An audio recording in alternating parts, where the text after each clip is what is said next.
La comunicación debe ser clara, precisa y trabajar en la parte preventiva, y poco se está haciendo, o la población piensa que no se va a contagiar y no está haciendo caso también a las indicaciones del ministerio. Buenos días, Raúl. Una consulta. ¿Por qué en el Perú hay tantos casos de viruela del mono? ¿Qué es lo que hace la diferencia con otros países? Somos el segundo país en la región en número de casos. El número de casos ha aumentado exponencialmente porque no se está tomando las medidas preventivas, ¿no? El Ministerio de Salud debería sacar más anuncios cómo es el contagio y cómo podemos evitar en esta población de riesgo que llamamos, ¿no? Que son las situaciones de que hay relaciones sexuales hombre con hombre, que es el 96%, pero también heterosexuales es el 4%. O sea, la comunicación debe ser clara, precisa y trabajar en la parte preventiva, y poco se está haciendo, o la población piensa que no se va a contagiar y no está haciendo caso también a las indicaciones del ministerio. Pero ¿por qué ese porcentaje? ¿Ese porcentaje está certificado? Es decir,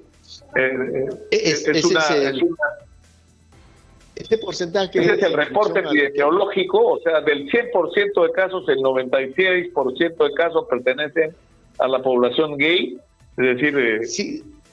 Sí, el hecho es de que cuando hay dudas van a un establecimiento de salud, entonces se llena una ficha epidemiológica y ese es el reporte que se tiene, que probablemente sea mucho más. De repente hay gente que va al médico particular, no lo reporta, o simplemente no va ni siquiera a la consulta médica, y probablemente sean muchos más casos, ¿no? Pero lo oficiales son más de 300 casos que hay hasta la fecha, ¿no? Rápidamente... Ahora, ¿cómo se contagia exactamente? Porque se supone es a través el de la contacto salivación, sexual o es el roce de una persona infectada con la piel de otra persona. El contacto es piel a piel, o sea, aparte de las secreciones, el beso, la salivación y el acto sexual, ¿no? Entonces, ese es el problema. Ahora, si hay una persona que está con viruela de mono y no hay contacto piel a piel, no hay beso, no tiene relaciones, la posibilidad de contagio es mucho más alejado, ¿no? Que puede contagiar a través de un objeto todavía es discutido, ¿no? Por ejemplo, un vaso o algo que se haya llevado a la boca. O sea, la manera de contagiarse es tener, como tú dices, Raúl, un contacto directo piel a piel. Ahora, el hecho de que, claro, porque esto tiene, el problema es que por la experiencia que ha habido en otros casos, es decir, si la gente piensa, no, esto es una enfermedad de homosexuales, entonces, y la gente no toma precauciones, o sea, en realidad no es una enfermedad exclusiva de las personas homosexuales, es decir, y se puede contar, o sea, esto tal vez tenga una relación con las circunstancias de cómo llegó la viruela. Puede ser los bisexuales también, ¿no?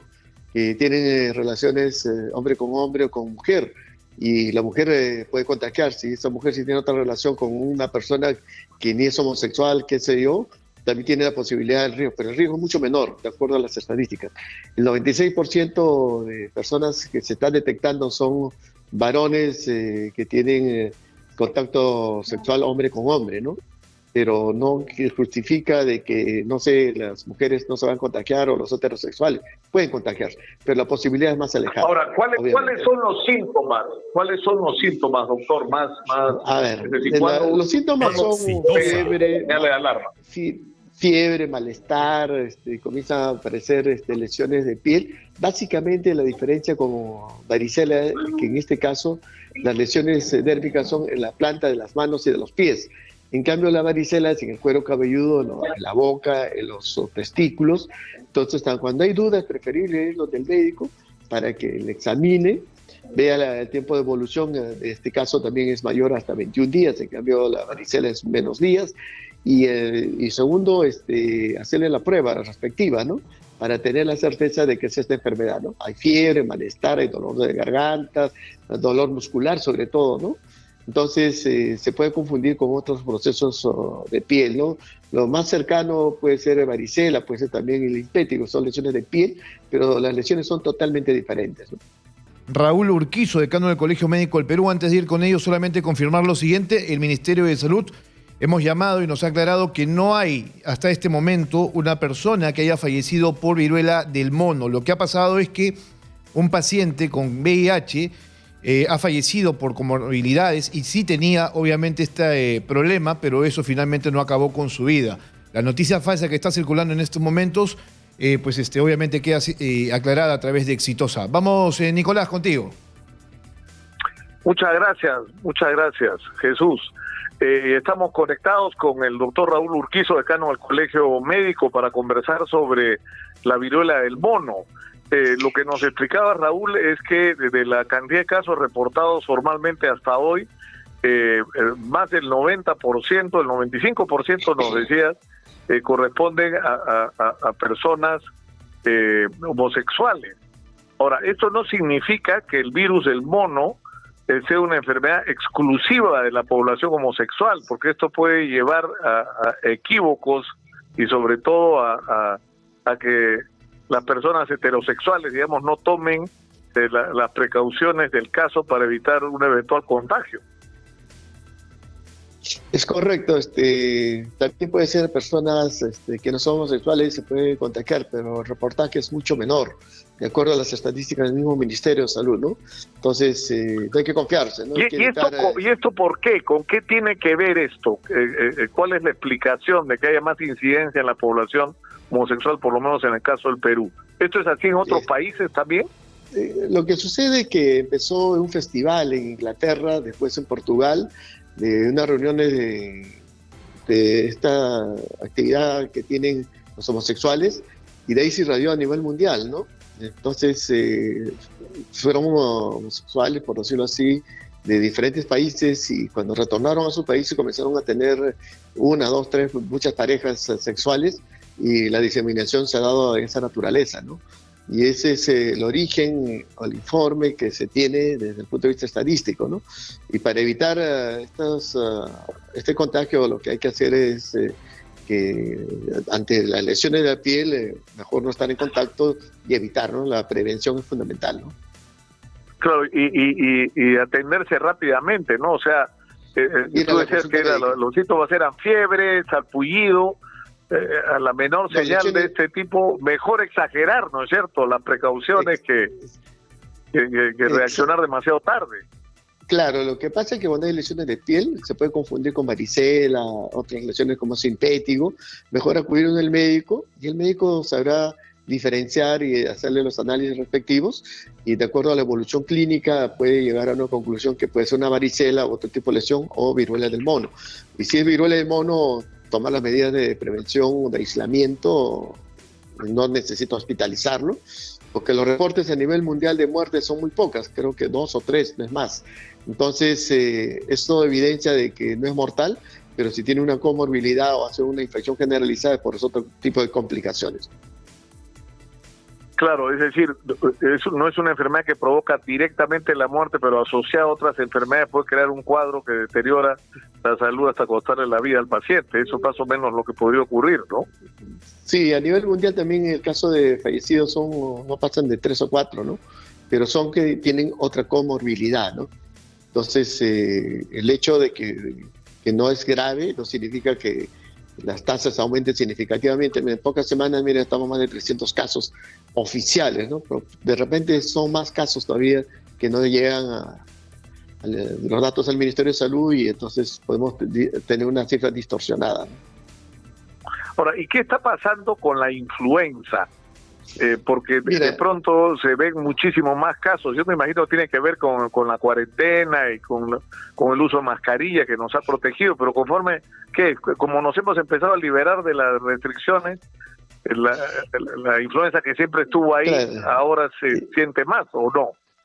En estos 2 años y medio de cuarentena, los casos de resfrío e influenza disminuyeron significativamente, porque la gente está en su casa, está usando mascarilla, y ahora que las normas ya permiten que la gente salga más a la calle, que la gente retorne a sus centros de estudios, colegios, etcétera, pues la posibilidad de la influenza ha sido mayor. ¿Quiénes son los que deben recibir la vacuna? Son los niños menores de 1 año al 6º y 7º mes, y cada año debe vacunarse las personas mayores de 60 años, las gestantes y las personas que tienen una comorbilidad. La pregunta es, ¿por qué tienen que vacunarse todos los años? Porque el virus muta, así como el coronavirus. Hay 4 tipos de virus que circulan normalmente, ¿no? El resfrío, influenza, coronavirus. Entonces, de esos 4, 2 son los que pueden llevar a la muerte, que es coronavirus y la influenza. La influenza, inclusive, las tasas de mortalidad eran mucho mayor antes del coronavirus, sobre todo en Estados Unidos. Entonces, cada año hay que vacunarse porque muta. Pero nosotros estamos como colegio médico no solamente preocupados por la influenza, sino también por las otras vacunas, menores de 5 años, las gestantes, y las personas mayores de 60 años. Es influenza y neumococo. Las cifras de vacunación de influenza son pobres en el país, porque se ha descuidado, habiendo las vacunas, la gente no le daba mucha importancia, sobre todo en la zona de Puno, Madre de Dios, Iquitos, Cusco, Ayacucho, esas zonas altoandinas, donde hay mayor compromiso de la neumonía, de la influenza, y las muertes han sido mayores. Inclusive en Arequipa, hace unos meses, 70 personas murieron en 2 meses, personas mayores de 60 años, porque simplemente no recibieron la vacuna. Es por eso la invocación que hacemos a la población, que vayan a vacunarse, y esta labor tan importante, por ejemplo, en feriados han estado vacunando las enfermeras, ¿no? Quienes sacrificadamente ellos vacunan todos los días, sábado, domingo, feriados, ¿no? Es un reconocimiento del esfuerzo que hace, pero la población no está respondiendo. Esa es nuestra gran preocupación, porque las cifras son pobres, tanto el coronavirus como las otras vacunas. Y esta labor que hacen tan importante a las enfermeras a veces no es reconocido, ¿no? Porque remuneraciones bajas, en las peores condiciones, y es por esa razón que nosotros queremos de que se cambie la estrategia del Ministerio de Salud, que haya mayor compromiso de las instituciones, gobiernos regionales, gobiernos locales, la sociedad civil, los colegios profesionales, porque todos sumamos para poder trabajar en la prevención, que es fundamental, y no esperar tener camas UCI, camas de hospitalización, cuando la cosa es grave, y en esta 4ª ola con mayor razón. Por esa razón pedimos a la población que vaya a vacunarse, porque los vacunatorios están vacíos, y las enfermeras están esperando ahí para poder vacunarlos, ¿no? Y eso necesita pues cambiar una estrategia. Esperemos que en estas semanas se cambie la estrategia, escuchen la opinión del Colegio Médico de nuestros técnicos, y así podemos estar protegidos, vamos a proteger mejor a la población. Pero para eso es importante el compromiso de todas las instituciones, ¿no? De acuerdo. Ahora, regresando un poco, porque me escriben a preguntar por la vacuna de la viruela, es decir, si hay un crecimiento exponencial de los casos de vacuna contra de viruela, ¿no debería promoverse la vacunación contra la viruela? 1, y 2, las personas que están vacunadas contra la viruela, ¿están protegidas contra la viruela del mono? Porque hace años a la gente se le vacunaba, ¿no? Por una vez contra la viruela, ¿no? Sí, los que hasta los años 80 han estado vacunando contra la viruela humana. Los que tenemos una marca en el hombro izquierdo quiere decir que hemos sido vacunados contra la viruela, pero esa vacuna no protege a esta enfermedad nueva, que es totalmente diferente. Hay una vacuna que ya está circulando a nivel mundial, pero son sumamente caras. Al Perú todavía no ha llegado. Cada vacuna está entre $90 y $100. Entonces, el Ministerio de Salud probablemente está evaluando para que esta población de riesgo focalicen y los puedan poner esta vacuna. Pero no tenemos mayor información de parte del Ministerio. Si el comité de expertos ya lo ha discutido, pero la conveniencia o no de ser masivo, no creo. Tiene que ser focalizada la población de riesgo.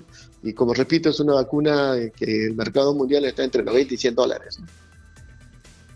Ahora, con respecto, para regresar al tema de las campañas de vacunación, es decir, en el caso del COVID-19 es dramático, ¿no? O sea, se han caído de una manera notable las vacunaciones por día, pero los porcentajes no son los que deberían ser a estas alturas, ¿no? Y pese a que se trazan objetivos optimistas para lograr de aquí a fin de año, lo cierto es que la gente no está yendo a los centros de vacunación. Entonces, esa estrategia de que en vez de que la gente vaya a ir a buscar a la gente, habría que activarla, claro, no sé, de una manera más enérgica, ¿no? Claro, para eso se necesita recursos, ¿no? Por ejemplo, el Ministerio de Salud, el Congreso ha aprobado la ley de que los CAS COVID, ¿no? Se queden, ¿no? Pero hoy, primero, no le están permitiendo, por ejemplo, marcar a los CAS COVID, porque todavía no hay una reglamentación. El Ministerio de Salud ha dicho, agosto y septiembre se prorroga el contrato, ¿no? Pero ellos sin contrato no pueden trabajar. A nivel nacional tenemos reporte que no les han permitido hoy día trabajar y eso tiene que actuar rápidamente. Esos casos COVID van a entrar a un proceso de, no solamente médicos, es enfermeras, personal administrativo, técnico, que tienen que regularizar para pasar CAS regular. Y los CAS regular, lo que hemos pedido como colegio médico, es que ya los nombren. Y eso ya se ha planteado y al Ministerio de Salud con documentos para que se regularice el nombramiento, para que vayan a las plazas fijas, para que atiendan en los establecimientos de primer nivel, que son más de 8.000 establecimientos. Si no hay CAS COVID, no hay CAS regular, realmente la población va a estar desprotegida. Y eso significa prevención, ¿no? Hoy día, 1 de agosto, son casi 60.000 trabajadores del sector salud que no pueden trabajar porque no les permiten, el sistema no lo han modificado. Claro, y eso es absurdo, ¿no? Porque tomas una decisión en el sentido de que vamos a ir a buscar a la gente de sus casas, en sus centros de trabajo, de estudio, para que se vacunen, y no tienes el personal para hacerlo, ¿no? Porque has decidido, esto se ha retrasado mucho, ¿no? Y ha sido por insistencia al Congreso, ¿no? Claro, por ejemplo, esos son los plazos, lo que se demora y eso es lo que nos preocupa, ¿no? Nosotros hemos estado hablando con el Ministerio de Salud, con el ministro, él nos prometió de que los CAS COVID iban a continuar y que el Congreso iba a sacar una ley. Es cierto que el sábado han discutido, el domingo ha salido publicado, pero hoy día primero no puede trabajar porque tiene que haber una reglamentación. ¿Cómo se le prorroga? Porque los CAS COVID no solamente están atendiendo el COVID, están atendiendo todo. Y es una buena decisión del Congreso de continúen ellos y que los CAS regulares realmente ya pasen a ser nombrados, porque ellos no les están permitiendo postular la residencia para cortar la brecha, que los sueldos sean justos, ¿no? Que es un reclamo permanente que hemos hecho nosotros como Colegio Médico, la Federación Médica. Claro, porque al no final es MINSA, es todos. Mira, nosotros hemos seguido la campaña de CAS Nunca Más desde hace tiempo, ¿no es cierto? Porque ha sido una manera perversa de resolver los déficits de personal con un sistema de trabajo con derechos disminuidos. Pero al final el trabajo que hacen es el mismo y la calificación que se les exige es de las más altas, ¿no es cierto? O sea, si no, no podrías hacer lo que estás haciendo. Claro, entonces, el problema es que no se acaba con este drama, ¿no? Ahora, ¿cuántos? O sea, poniéndose objetivos, ¿cuántos trabajadores faltan? ¿Cuántos médicos, cuántas enfermeras, cuántos técnicos, tecnólogos médicos faltan en nuestro sistema de salud pública y de salud? Nosotros, de acuerdo a los cálculos del Colegio Médico, calculamos que faltan 15.000 especialistas a nivel nacional. Por ejemplo, tenemos hospitales tan modernos como el de Ayacucho, pongo siempre ejemplo, es un hospital que hace pocos años antes del COVID lo han inaugurado, tienen helipuerto, tienen todo, pero no hay especialistas, porque no les permiten trabajar en dos sitios. Mire, el 2 de febrero el Congreso aprobó que podían trabajar en dos sectores, en el MINSA, en salud, en otro establecimiento del Estado. 26 de febrero aprobó el Ejecutivo, pero estamos a agosto y no se aplica. ¿Por qué? Porque hay una observación de servir, que no pueden trabajar y realmente no les preocupa la salud. Por ejemplo, no se habla nada de la rectoría, de la reforma, entonces nos quedamos sin personal especializado para poder trabajar en dos sitios, sobre todo en provincias, que no pueden trabajar y van a cumplir sus 150 horas en ambos sitios, pero no pueden trabajar en los dos lugares. Por ejemplo, no hay, por ejemplo, en el concurso residentado que ha habido hace poco, psiquiatras necesitan certificado de salud mental. Cajamarca, por ejemplo, no tiene seguro, aquí no hay psiquiatras ni en el seguro ni en el MINSA, en Iquitos y en muchos sitios. Entonces, pero el reglamento dice tiene que ver salud mental, tienen que venir a Lima o ir a una provincia donde haya especialistas y no les permiten postular, por ejemplo. Entonces, ¿cómo acortamos la brecha? Si el mismo ministerio, o el CONAREM en este caso, no permite que la gente pueda postular, y más aún, los CAS no pueden postular, porque para postular tienen que renunciar, porque como no son nombrados, entonces, ¿cómo cortamos la brecha? Entonces, la reforma es lo que planteamos. ¿Cuándo nos vamos a sentar? El Ejecutivo, el Legislativo, el Colegio Profesional, la Academia, la sociedad civil, los gobiernos regionales, Y la rectoría es uno de los grandes problemas que tiene el ministro, ¿no? El ministro no puede mandar en Callao, por decir, en Ica, puede dar normas de buena voluntad, todo, pero si el gobernador no quiere la campaña de vacunación o ponen autoridades en el Ministerio de Salud que no son médicos en muchas instituciones que es responsabilidad del médico, por eso hay un caos a nivel del país. Por eso no enfrentamos bien claro, el problema de la salud. El problema, doctor, es que lamentablemente temas como este, que son deberían ser prioridad número uno, porque lo son para los ciudadanos, no lo son para nuestras autoridades, ¿no? Y por eso estamos como estamos. Sí, pues, por ejemplo, sí. Nicolás, ahora nadie habla de la reforma sanitaria, ¿no? Recuerden al comienzo, todos, ¿no? Hay que ir a trabajar. Todo el mundo hablaba del tema, sí. Y lo que nosotros como colegios estamos planteando, todos nos reunimos, todos, sin excepción, quien esté en el gobierno, ¿no? Porque la salud no puede esperar. Ya han aparecido polio en Estados Unidos, en Inglaterra. Esperemos que en el Perú aparezca polio, sarampión, esas enfermedades que hayan sido erradicadas. ¿Cuándo vamos a sentarnos a decir, vamos a aportar esto para que el país mejore su salud?